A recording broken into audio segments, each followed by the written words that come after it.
Today on the show, we're going to be talking all about your scope of practice or scope of work as a coach. This is something that's really important, really key to understand if you are working with clients and growing a coaching business. And we're going to cover everything that you need to know in today's show. Let's dive in. Hi there, welcome to the Wholehearted Business Show. I'm Laura. I help health and life coaches get more clients, grow their businesses and live the best lives while they do it. And today on the show, we're talking all about your scope of practice or your scope of work as a coach. So as I was saying in the introduction, this is a really interesting and really quite important thing to be considering and thinking about when it comes to your work as a coach. For anyone who's not clear, your scope of practice is basically the boundaries that you put on the ways that you will work with someone as a coach, based on things like your skills and qualifications, your knowledge, your insurance, like what you actually covered and insured to deliver on, and also even the laws that govern the area where you are practicing. So those things all need to be considered when it comes to forming what your scope of practice is as a coach. And if you haven't explored this before, I really encourage you to have a bit of a think about it as a result of listening or watching this episode of the show, because it is really, really key in being able to coach with confidence and kind of know when something is crossing a line in the work that you're doing with clients. It might be that you are a member of a professional body or that your coaching qualification comes with a specific scope of practice. And if that's the case, then you are sorted. You don't need to, worry about kind of having to form your own scope of practice. But this might be a good opportunity just to revisit that if that is the case. I'm going to put a link to the UK and International Health Coaches Association scope of practice that they have for their members. I think it's a really thorough way of approaching it that they have. They have some really great documentation around that, obviously for people who are members of that organisation. But if you want to have a look at that as an example, that's a really, really great place to look to see how an organisation is structured that for their members. So you maybe already have a scope of practice, like I say, that's maybe dictated by your qualifications or through a professional membership that you already have. If you don't, this is, like I say, this is a really good time to examine what your scope of practice is. And we're going to talk about a few different things as we go through today's episode that you might want to think about and consider around the whole topic of this. And you might want to create your own scope of practice document as well if you don't already have one from one of those sources. So we're going to just cover some of the things that you might want to think about. The reason why I decided to do this episode of the show is because this is a question that has been coming up with some clients who don't have that already kind of set scope of practice from their training school or from a professional body. So we're kind of looking at that and developing that themselves and together as they are my clients, kind of working on structuring what that needs to be. And this is really about making them feel confident as a coach and confident in their coaching space and with the clients that they're working with. So you can absolutely develop your own scope of practice and it can be really, really useful. So some of the things that you might want to think about, and where I feel like a lot of coaches get to with this, is they don't worry too much about it because they might feel that their niche is really quite straightforward and they're not dealing with any kind of things that feel a little bit scary to them. It all feels like it's fine. But actually any coach whatsoever, no matter who it is that you're working with, you could face situations where you are working with someone and it's crossing a line in terms of the ways that you're meant to work with someone based on your qualifications and based on your insurance, based on what's safe for them. Like there's all sorts, and actually what's safe for you as well. So it's really, really useful to think about this no matter what your niche is. There are some more obvious examples, I think, when it comes to different niches and different types of coaching that you might do. Now, often the one that comes up with some of my clients is around serious illness, like cancer, serious diagnosis that people might have, medical diagnosis that they might have. And again, it's about knowing what your qualifications allow you to do and what your insurance allows you to do, and also having that discussion with the client about what your scope of work is with them and what other support they are getting for that thing. And it might be that you are actually able to work with people with cancer. That is within your scope of practice. You're happy to do that. You feel qualified, you feel experienced enough to do that, and that's fine. This is just an example. So it's just one of those extra things to think about. It's just an example of one of those things that you might need to consider. So that's a really obvious example. Mental well-being, if you're working with clients around any themes based around mental well-being, again, there is a time in whatever is going on for someone when the potential for that is that they already are presenting with a clinical issue or it becomes a clinical diagnosis. And again, for you as a coach, it's about how you are equipping yourself to manage that and whether or not that's something that you want to work with or that you should even be working with. So these are really, really important considerations to have. And like I say, it might be that your niche is the most basic chilled niche, whatever, but you are working with people one-to-one in a really personal situation, and often things can cross lines in terms of where your work goes. Now, again, you're the coach, and a lot of this is your responsibility to manage that.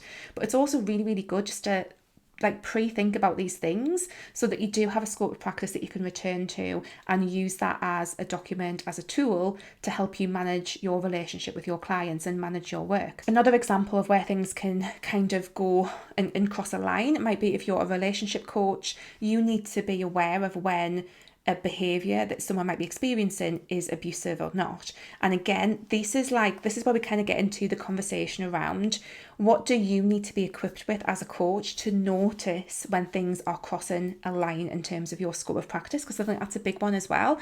Often we are putting the onus on the client to disclose when something is changing or that something is going on for them, if it's affecting the work that we're doing with them as a coach. But also, you might want to think about how you can spot some of those signs, which we're going to get onto in a second. So just having that awareness of where might the lines be crossed in your particular work as a coach. And like I say, I think no matter what kind of coaching you're doing, I work with people around their businesses, but there's always that potential that someone might be facing something in their life that we end up talking about, and it's totally out of my scope of practice. It's not something that I am equipped to support someone with. And that has happened in the past, and that at that point you need to know what to do, which is another big part of identifying your scope of practice, is knowing what do we do when that kind of crosses that line. Another part of this conversation is just being aware that you don't have to help everybody, and you are probably not the best person to help everybody. I think there's a thing for us coaches is that we really want to support people, we really want to help people, we want to make sure that we are giving people value. I think that's another really, really big one. We want to give people the best value. If they're investing with us a significant amount of money in one-to-one coaching, we want to provide so much for them and give them so much value. But it's really, really important to know that you can't help every single person around your niche, and nor are you meant to.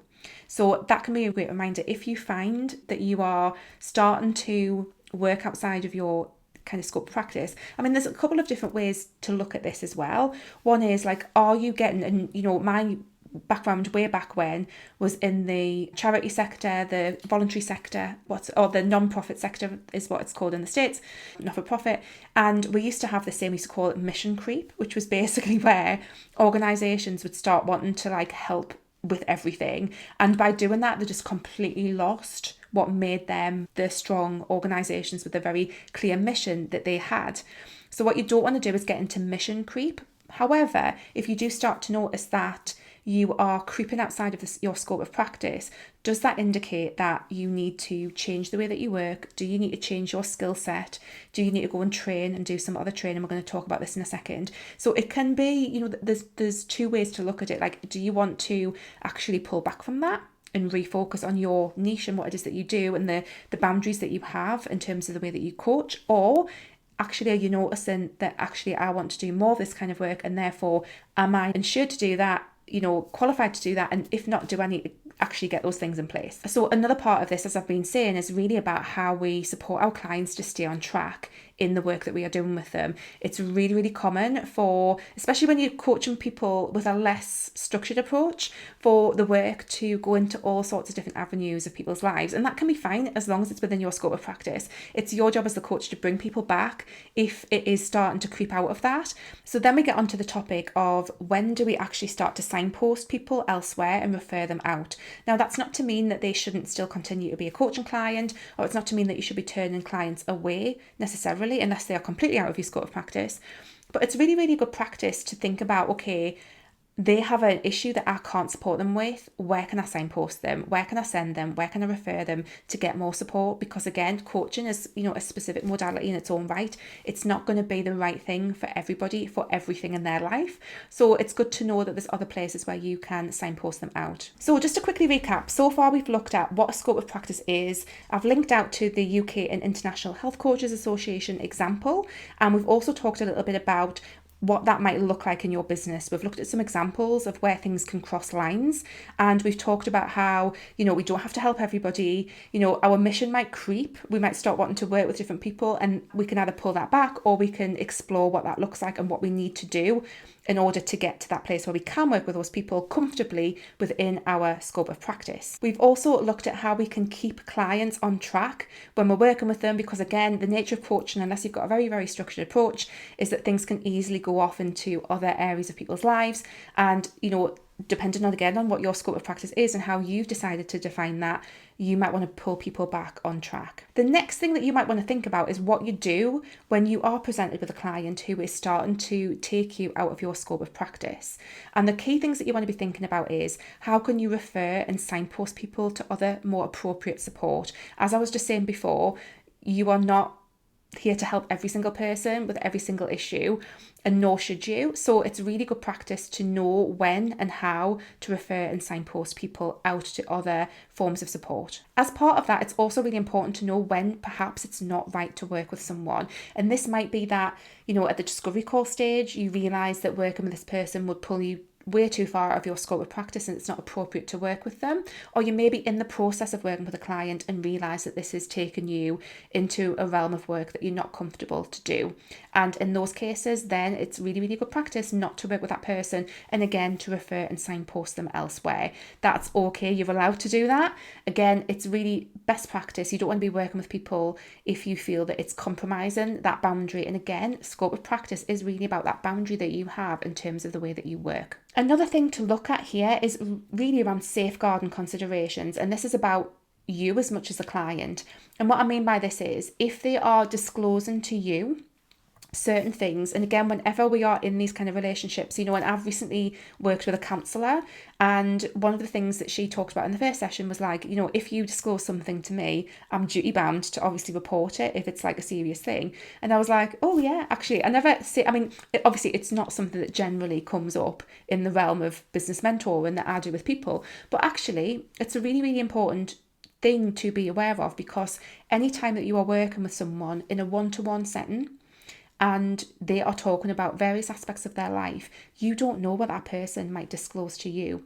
So you might want to have something in place that you communicate with your client that says, if you disclose something to me that is, whether or not it's about abuse, whether or not it's endangerment of life, whatever it is, that you have a duty to report that or to do something with that information. So that can be really important. And again, this is about their safeguarding and also for yours as well. Often we don't think about it, and I certainly hadn't up until that point. So think about whether or not you need to have something like that in place. Like I say, for most of us, that will never happen in our practice. We're just not going to be faced with those situations, but it could. And in that case, sometimes it is good to have things in place that just cover you if they do. And particularly, again, I think if you have a niche where you are working with clients where it's more of a possibility that these things might crop up, it's really good to equip yourself with whatever it is that you need so that you can manage those situations with confidence. And then finally, a really good thing to think about is, do you need any further training, any further, professional development that will help you manage these situations? So that might look like, doing some training so that you can recognise signs of abuse if you are working with people around relationships. It might mean that actually you've started to notice that you're attracting a lot of clients who are kind of crossing outside your scope of practice and are wanting support with this specific thing that actually you feel quite confident in supporting them with. However, you're not actually qualified to do that. That might be a great indicator that actually go away and find a qualification that will allow you to do that and actually bring that into your scope of practice and be appropriately insured for it as well. So there's a really big part of this, which is actually like, how do you need to upskill yourself to manage some of these scope of practice situations? It can be really, really useful to look at that side of things as well. So hopefully that has been interesting and given you lots of food for thought. And like I say, I would not be stressing about this. If it's something that you've never thought about before, don't let it stress you out. Look at whether or not you have an existing option that you can adopt from your coach training program, from any professional bodies that you're members of, or just have a think about what that looks like for you. Once you have that in place, it's really about communicating that with your clients, having that included in your onboarding process, and just remembering this is about protecting you as a coach as well as making sure that you are working within your remit as a coach with your clients. So it's a really positive thing to have some thought about and just think about those scenarios and situations, which, to be fair, like I say, these rarely happen. In most cases, you're not often faced with situations that are tricky. And if you were, you would handle them and you would manage them. But what having a scope of practice written down and thought out does is it means that when those situations do happen, you actually have a process to manage that and you are communicating that with clients in advance. So it kind of just makes everything work better, basically, around this whole thing. So if you don't have one, don't stress about it. You will handle situations as they come up, but it could be a good time, potentially, to start thinking about what yours is. So a couple of action steps for you. Do you need a scope of practice document for your coaching business or not? Do you have an existing one? If not, do you need to create one? Next step is to make sure that you include your scope of practice. You are providing some kind of information on your scope of practice to new clients as part of your onboarding process. And then finally, you might want to look and see if you have any CPD, continued professional development requirements that will allow you to either refer out and signpost out and handle any instances where someone's starting to drift out of your scope of practice, or do you need some training that allow you to work with people and actually widen your scope of practice as a coach? So I really hope that you found this episode of the show useful. As always, please let me know. Leave me a review if you're listening on the podcast. Give me a thumbs up, a like, and leave me a comment if you are watching on YouTube. And finally, if you enjoy this kind of stuff, please head over to wholeheartedlaura.com/everything, and you will find my everything page, or I think it might be everything-page. And you will find all of my free things. Come and grab something there. There'll be something that you will find helpful in terms of growing your business. Come and grab something. I'll put the link in the description, and come and get on my list where I share more wonderful things like this. But yeah, let me know if this is helpful. Do you have a scope of practice already, or is this something that you're going to develop after watching this? Okay guys, I will see you next week. Have a good one. Bye.